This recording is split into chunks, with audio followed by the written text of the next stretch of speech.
So this is the vlog for Laid Back KL. So this song and the chibi image that it comes from are kind of a story that came off the side of Central Market. Really, it did.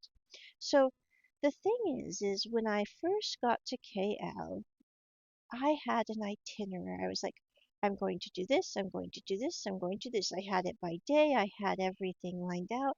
I landed in KL at about 10 in the morning. I was like, I have all afternoon. I will go to some museums. I will see this. I will do this. I will check these off my list. And I was like, I hadn't accounted for the fact that I have a tendency. It's like I'm hoping that as I get older and wiser and, much more into my inner zen, I will not do this. But it's like when I go on an international trip, it's usually something I have planned for months. It usually involves like a visa change or a job change or a career change. I have massive amounts of paperwork and boxes to check before I go. And I usually don't get sleep for like 2 nights before I take a trip. I did this when I left the States. I unfortunately did this when I left for KL this time. So when I got to KL, I did get some sleep on the plane, I think. I'm not sure. It was a few-hour flight. And I landed in KL and I was like, I am too exhausted. Just forget the itinerary for today. It's just not happening. It was like I was going to go to a Buddhist temple. I was going to go to one of the museums, I think the Museum of Malaysia, and I was going to go to one other place. Oh, IKEA for dinner. I was like, none of that is happening today. I was like, this is just not happening. I'm going to get out of this terminal because I had gotten through uh, the E the E gates because I had finished my MEDAC before I came to Kuala Lumpur, but because I was running on little sleep, I had messed up my passport number, so I had to redo it at the kiosk and then go through the E gates. I did feel a little bad because I didn't get my Malaysia stamp. I was like, that's a bit of a bummer, but it's okay. It's okay. So anyway, I made it through the E-gates, and then I went to the the Kuala Lumpur airport is really, really huge. They have Terminal 1, they have Terminal 2. They're absolutely ginormous. They're like these huge walking malls or markets, whatever you want to think about it like. And I had gotten through the e-gate and I was like, I need to eat because I am really hungry too, in addition to being tired. And when I came to KL this time, I had packed energy bars because when I had gone on a 5-day trip to KL 2 to 3 years ago, I had trouble with the food because I don't eat seafood and I don't eat spicy food because of allergies. So that really limited options for me at that point with where I was in KL and what was available. So I really thought this time I was like, I don't know if there'll be food, but I have energy bars. I'm going to try to grab a bite on the way out of the airport because airport food can be more expensive. I totally get that. That is totally true. But when you're traveling in Asia, it's really not terribly expensive in the grand scheme of things. So I don't really worry about if I decide to go buy food at the airport. It's not huge. The only exception is the water. They charge you an arm and a leg for the water in KL airport. In my opinion, I'm like, it's like $3 a bottle, which I know is not as much as some places, but for Asia, that's a lot for a bottle of water. So anyway, I was coming through the airport. I stopped at a roadie shop, but they're really different roadie. Like they were a filled roadie. I don't know how to explain. It's like they were not flat, they were kind of rounded.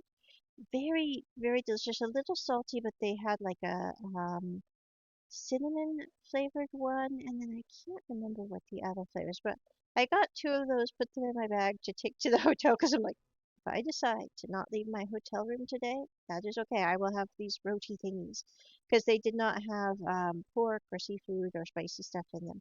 And then I went to another bakery and I did sit down and have like a yam filled um, bread thing. I don't know what to call it, but like a sweet potato filled bread. And then I had taken a pumpkin and cheese bread to go from the same shop. That again was just delicious, amazing, and very good.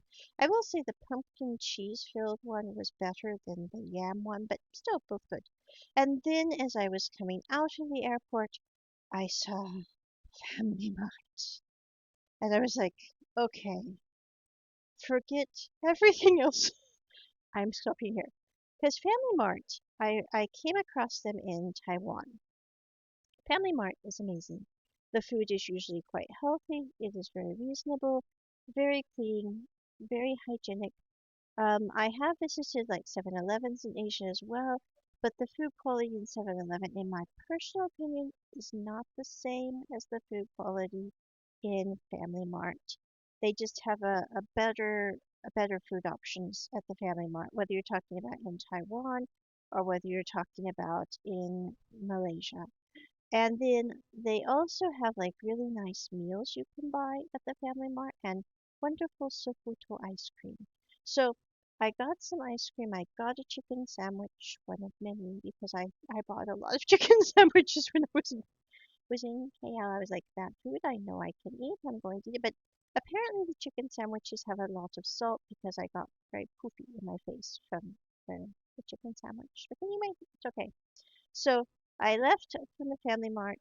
I went to my hotel room and I crashed. And I was like, I just slept, rested, ordered dinner in, and that was my day. My first day in KL. I was like, I did not get the grand list of things done. I was like, that did not happen. It was like the itinerary is going to shift. So the next day I looked at my itinerary and I had like two museums in the afternoon. I had three coffee shops I was going to visit. I had the aquarium in the morning. And I was like, this is not all going to get done. We will try to go to the aquarium because I'd already bought my ticket the day before for that. I went to the aquarium. I then went to Central Market right after that because I was like, I know that I can get to Central Market from the aquarium quite easily. I mean, it does take a little while, but it's not terribly far. And I just thought that way I can get some souvenirs, do a quick run through for maybe an hour or two, and then be ready to go on to something else. I went to the Space and Time Cube Museum after that. So when I was in Central Market, I had come around the corner of the outside, and there's like a side area, and they had a little open market with some stands. I don't know what the market was for, but they had all these banners and things and these cute little tents. And there was like a mom there selling her brownies, and she had her daughter with her, and they had these cute little meringues with little faces icinged in. And I don't really eat a lot of desserts myself, but I was like, those are so cute. I took some pictures of them. But the thing that I liked about the side market was it was very quiet. It was very relaxed. People were just talking quietly, walking by the booths. And also, it didn't have the huge buy thing that you get in Central Market. Because sometimes when you're in Central Market, people come up and go, oh, darling, you should buy this. And it's like, I'm not darling and I don't want to buy that. So, I really liked how laid back that little outdoor market that's just like a tiny small one on the side was. And I thought, in KL, it tends to be very fast paced, very da da da da da da da.